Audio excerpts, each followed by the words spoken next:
Members of the Parliament, President of the Republic of Finland, Federal President of Germany, Speaker of the Parliament of Switzerland, Prime Minister, Ministers, distinguished guests, welcome to this unique occasion at the Parliament of Finland, Eduskunta. I would also like to extend our special welcome to Her Excellency Ambassador of Ukraine to Finland, Mrs. Olga Dibrova.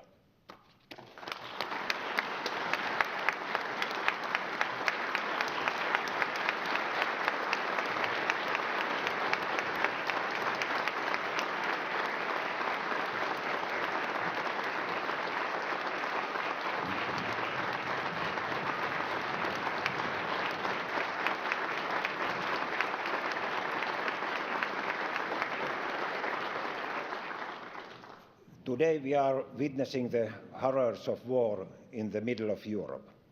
Russia launched in the early hour of 24th February unjustified and unprovoked military invasion in Ukraine. The war has since caused immense devastation and humanitarian suffering. We have just recently seen the appalling images from the liberated Bucha, where Russia has left behind countless number of dead civilians, women, children, men. Situation in Mariupol and many other towns and villages is the same or even worse. Those responsible for these war crimes need to be held accountable. At the same time, we have followed with the greatest admiration the courage and leadership of His Excellency President Zelensky and his fellow Ukrainians in their fight for freedom and independence of the homeland. Your bravery, resilience, and will to defend the nation deserves our utmost respect and support.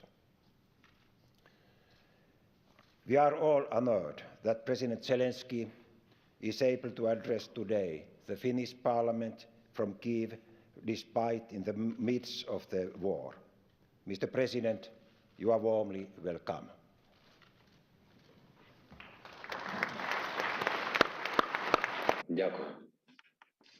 Thank you.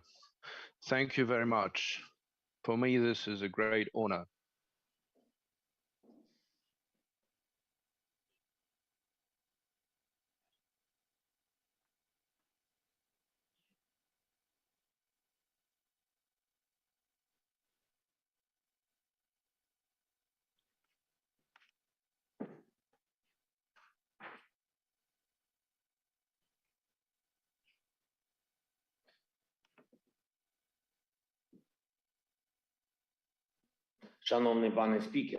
Dear Mr. Speaker, dear Mr. President, dear Ms. Prime Minister, members of the government,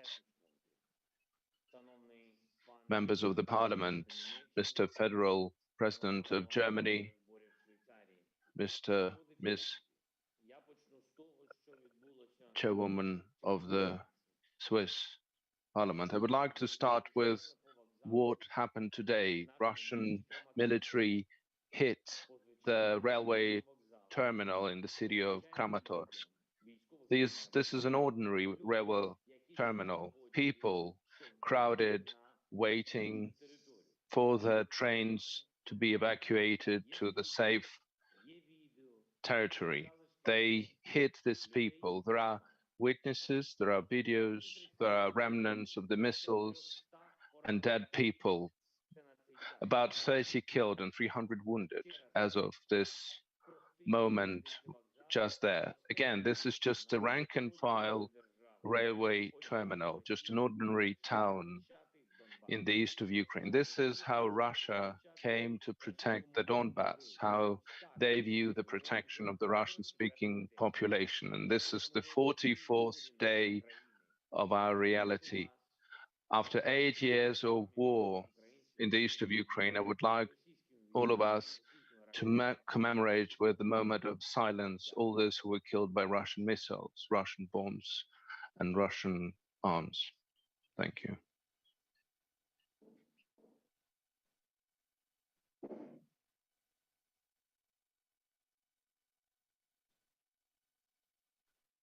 Дякую.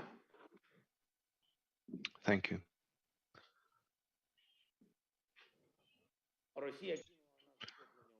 Russia, through all the capable forces of their army from all their territory, from the Far East, to fight against Ukraine. But this wasn't enough. So Russia is pulling together all the people who can hold arms to continue their aggression against Ukraine. They're looking for mercenaries from all over the world. They are sending the militants from all the terrorist groups and private armies that were established by some of the Russian officials. We have seen so many people among the prisoners, very experienced fighters and just the youngsters born in 2003.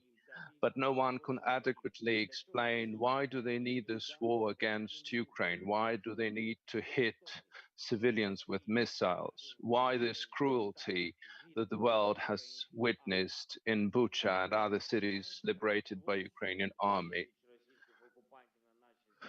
More than 200,000 of occupiers on our territory. There were lots of people who were running away, who consciously were raising their hands up, who were injuring themselves to go to the hospitals and avoid fighting. But the majority of the army continues fighting, not knowing what are they fighting for on our land.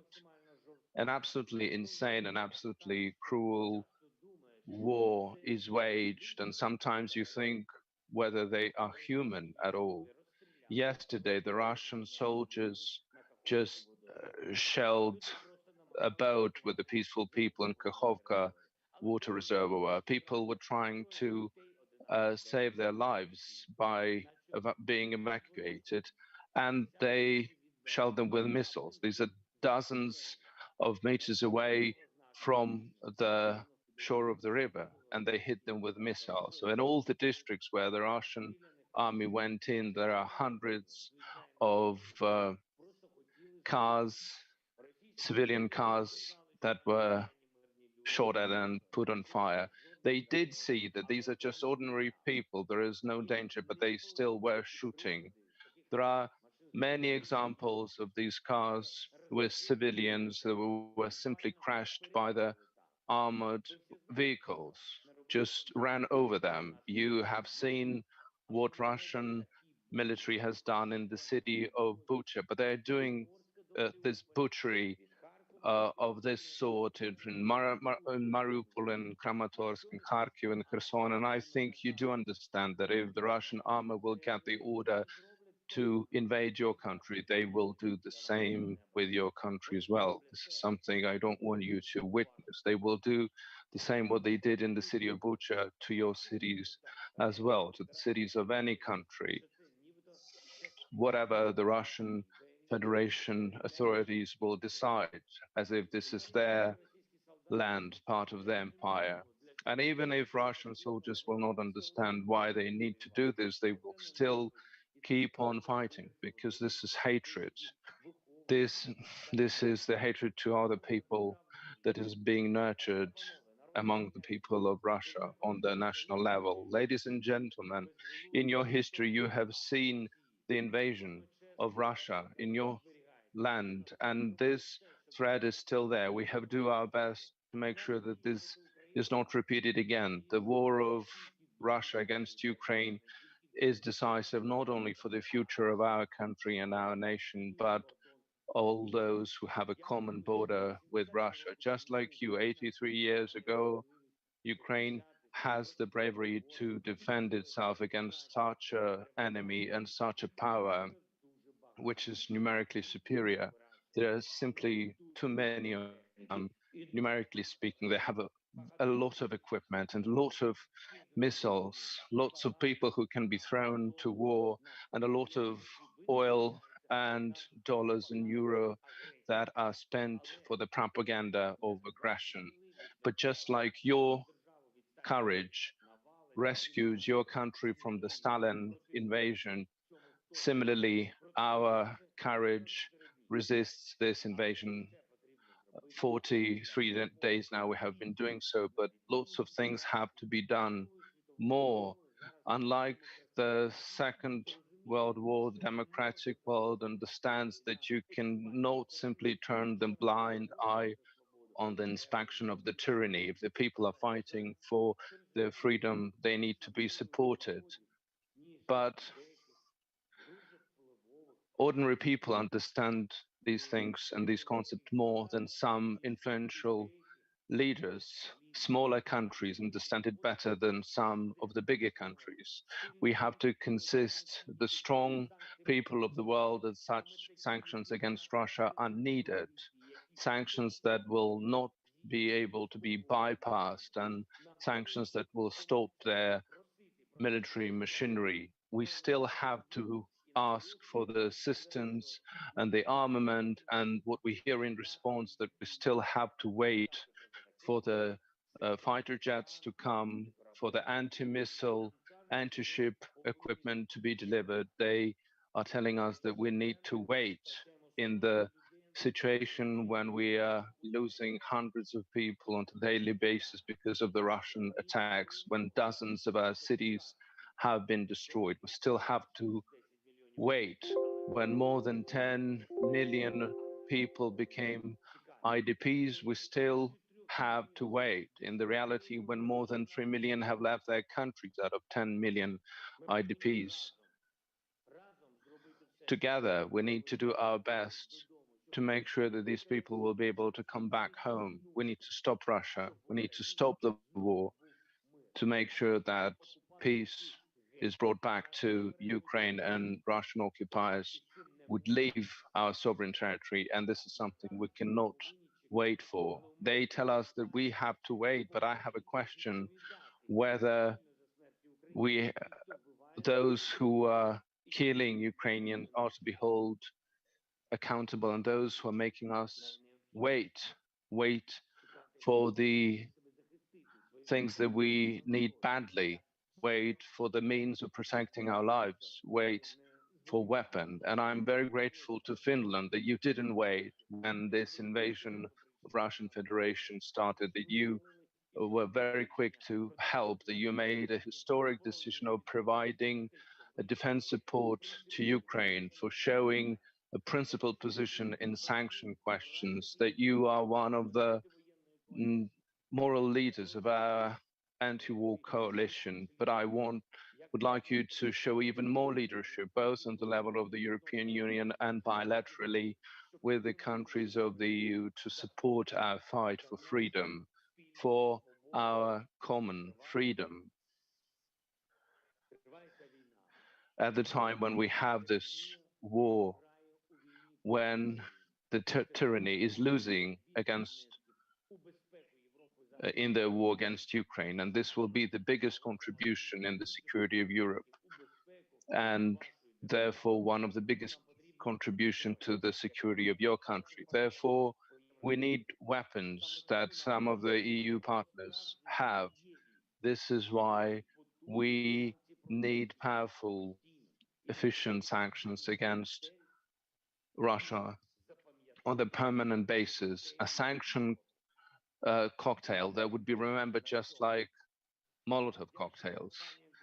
Please insist on that. And I'm grateful to the Finnish companies who already ceased to their operation in the Russian market, but we need to cut all the economic ties with this country. And I urge you to pressure all of your companies who continue supporting Russian war machinery through their taxes and excise taxes paid in Russia. We need to isolate all the Russian banks from the international banking system. We cannot be limited just by partial response to the Russian threat in Europe and threat to the democratic world, because the freedom will not survive if we leave channels that will be fed by these sources of income.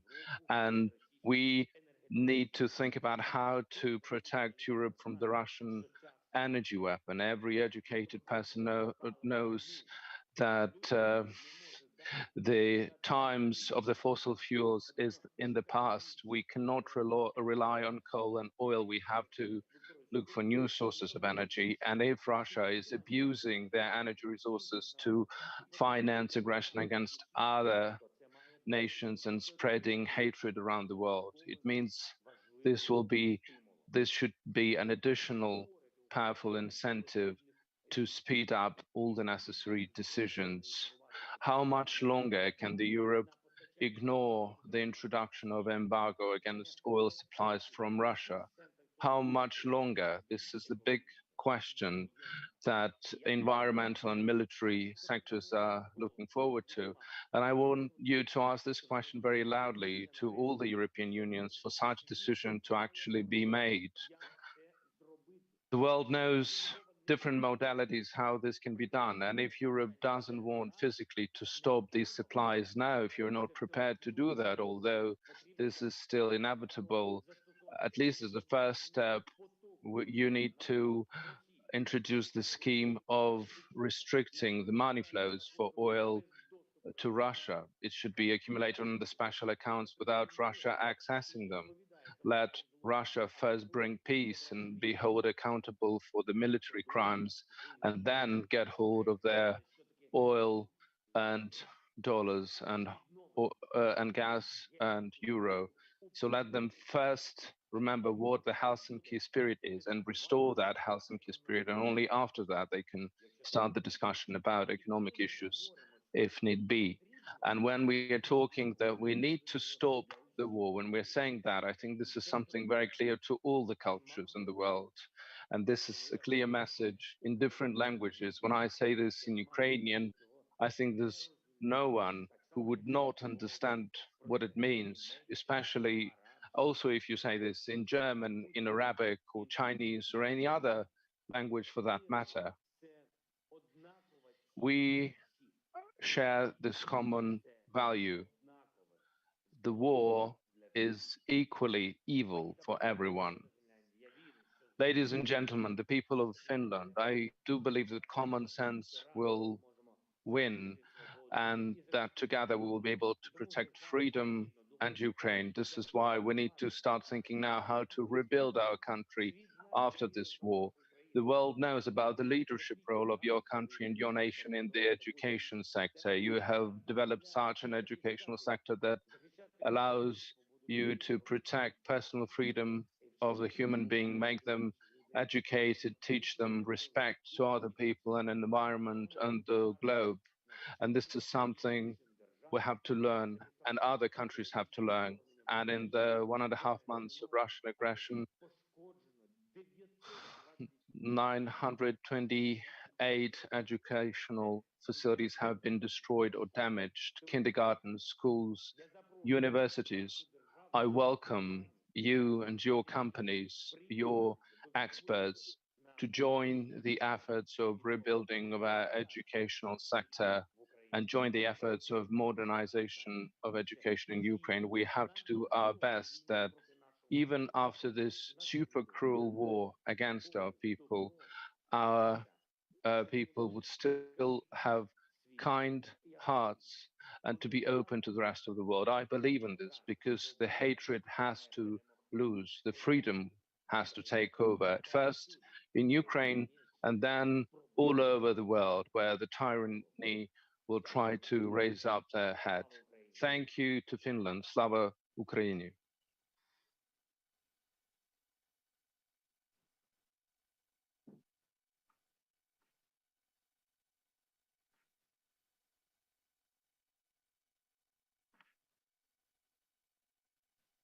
Дякую. Thank you.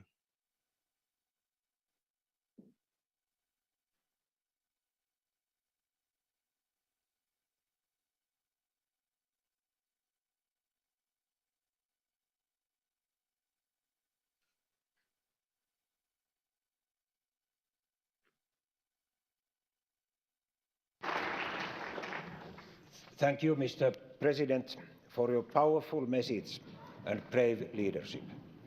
This Parliament and Finland as a whole have been united in supporting Ukraine's territorial integrity, sovereignty and independence. It is also our responsibility to urge Ukraine to defend herself and to fight for free and independent Ukraine. You are not only fighting for your country, but for all of us. For these reasons, Finland has, in addition to humanitarian and financial aid, for the first time in our history, submitted military assistance to a country at war, to Ukraine. Because Ukraine's cause is ours, and because your case is just. As our Prime Minister recently stated, the question is not about if Ukraine wins, but when Ukraine wins. Mr. President, you can count on our unwavering support. We support your tireless efforts and agree on a ceasefire and provide humanitarian relief and corridors. We support your demands to Russia to stop the fight and withdraw from Ukraine. And once the peace has entered, we will be there with you to rebuild even stronger Ukraine, just like you want. We will stand with you. Thank you.